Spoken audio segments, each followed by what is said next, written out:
That boy needs therapy. Psychosomatic. That boy needs therapy. Purely psychosomatic. That boy needs... Right, bit of a crisis there, ran out of SD card, which is a first for everything. But anyway, I was saying about this knife. Now I haven't turned the screen round. Let's try that again. So I was talking to you about the knives. I was a bit disappointed with the SE. I think it's going to be a love. It's going to take time. But this little Gerber, £8 delivered, £8 or £10. Epic little knife, really good. So where were we? Trying to open up these bloody things. I mean, it's just effortless. It's great. I tend to use this little knife just as a sort of cooking knife as such. Right.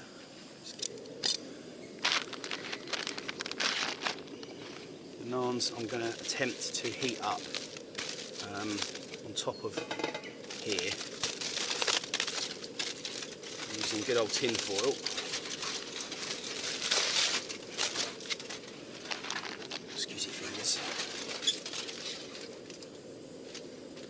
Should be alright. Okay guys, so curry. You guys should toast it. Is on. Or maybe not. Pilau rice.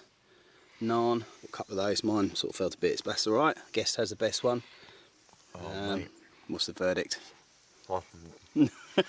That's good enough, there's plenty I nearly more. swore, mate.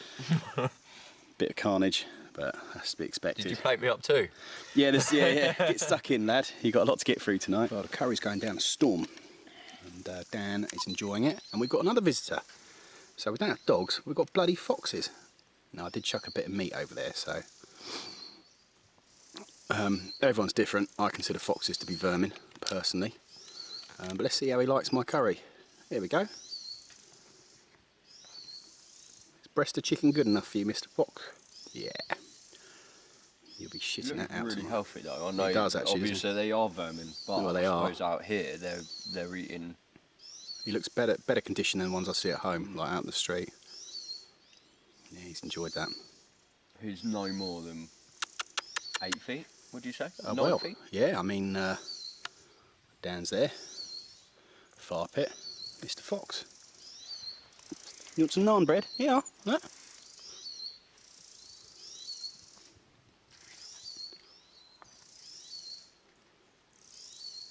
I've got to say though, if I was at home, there's no way you'd have me this close to a fox.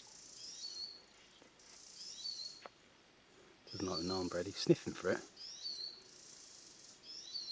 He's got it. Yeah. Sharwood's, mate. Nothing but the best for old Foxy. I don't know.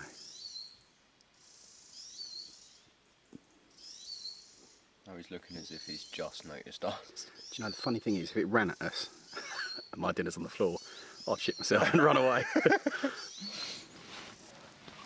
Well, we didn't really need a fire, but it's pretty much the law, innit? Go camping, go have a fire, sit round.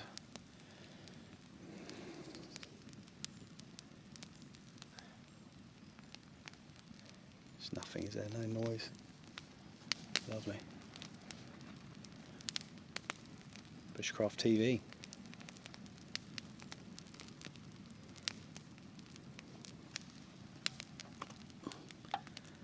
That's a good idea. Dan's feeling a little bit precious, that's why he's got his blankie on.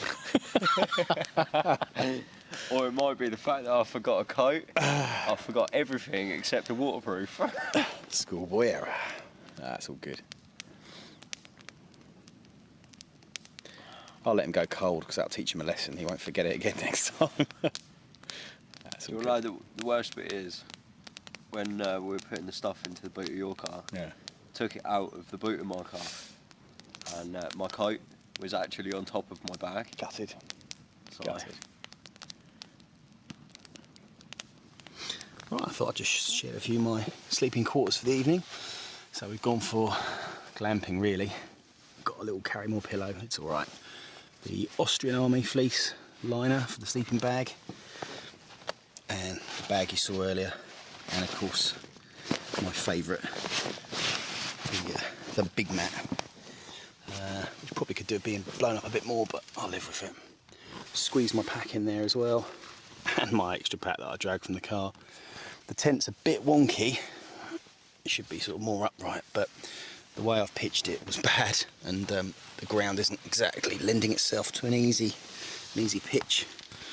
In the porch, I've just put the cook set and bits and bobs I didn't want Foxy going through in there. I don't know if you can make it out really. Let's have a look, see if we can do it. No, not really. It's Dan has sort of launched the X-frame already. He's thinking that it might not really be for him, but he's getting there. Oh, I don't want to see that. Oh, you have got a sleeping bag. Excellent. So he's got a bag in there. He's lowered the edges of his tarp, as we were talking about earlier on. Oh, you're going to go for it? Yeah. He's going to try the X-frame. Try anything once. Food bag up. There's not much in there now. Breakfast is still in the car, actually.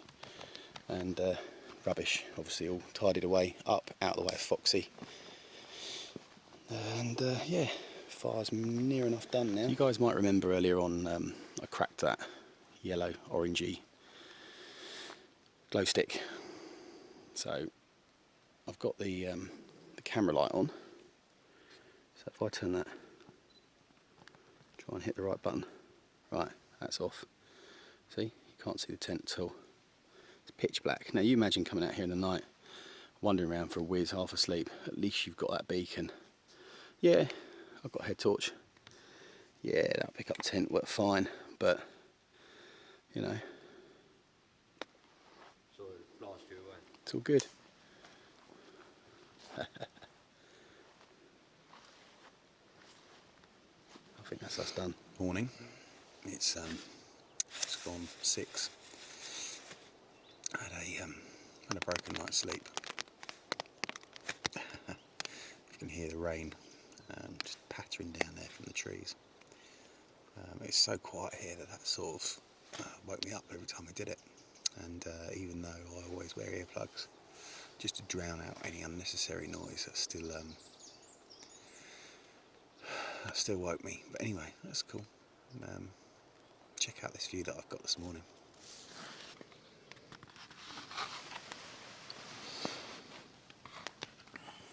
Nice, huh?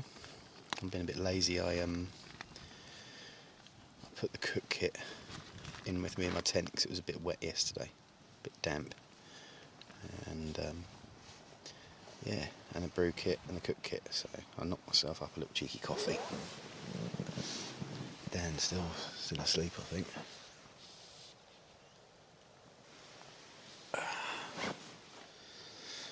It's yeah, sun's out.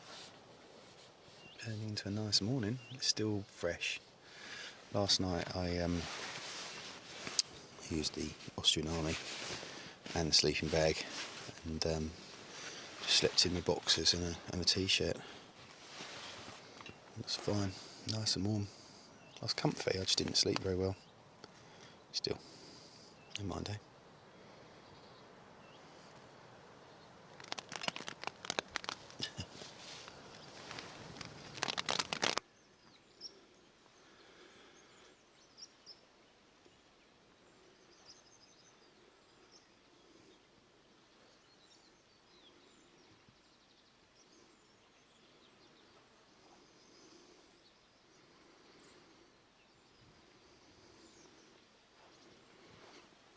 Got the morning all to myself.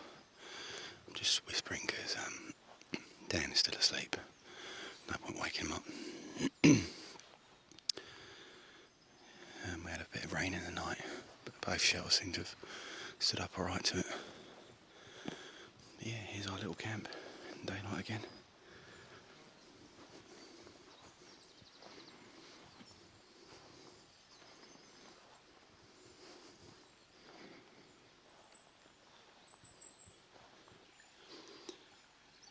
That's a near perfect morning in my book.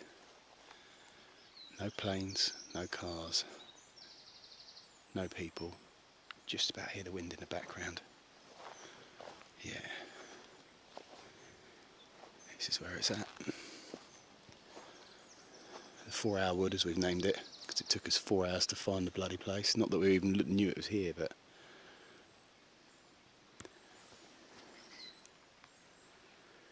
Just about to see Dan. Still snoring away. Oh, look there.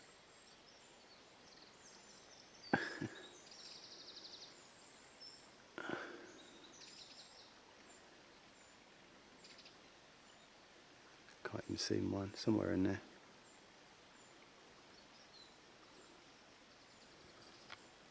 Yeah, 4-hour wood. I like that. We'll have to mark it on the map because we didn't get lost, but we were just, you know, marauding about the place really, and eventually came across this.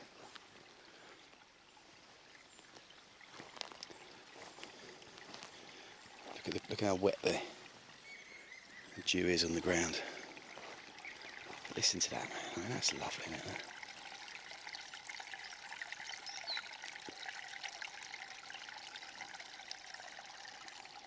Pucker.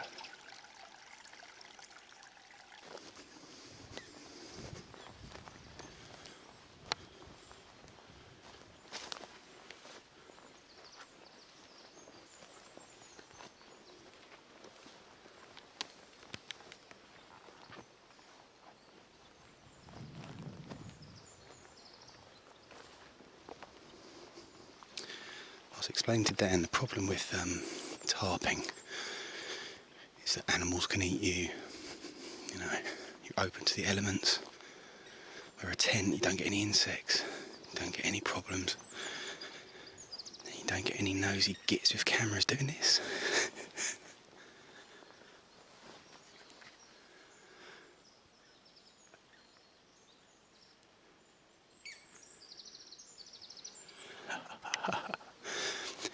Apparently he got in yesterday morning at 4 AM from a night out, so we'll leave him be. I'm going to sit myself down now.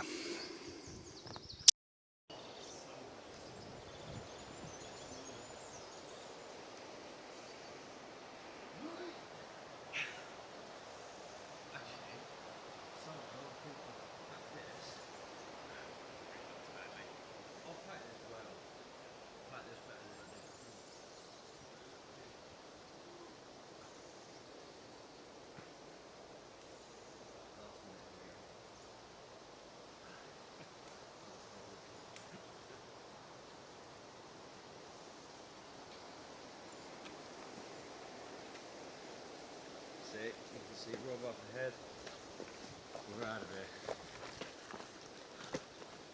That's it. I can't be asked. As always, people, leave no trace. Nothing left.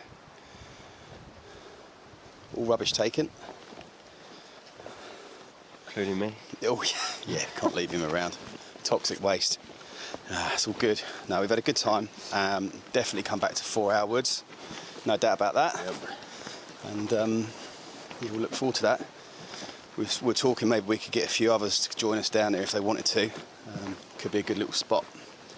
But anyway, people, till next time. So we did it. Dingle Prep and Bushcraft has gone off for a rinse in the old stream, which I did earlier. And yeah, ready to go now. Everything's in the car. Left no trace and all that applies, of course. Great little spot.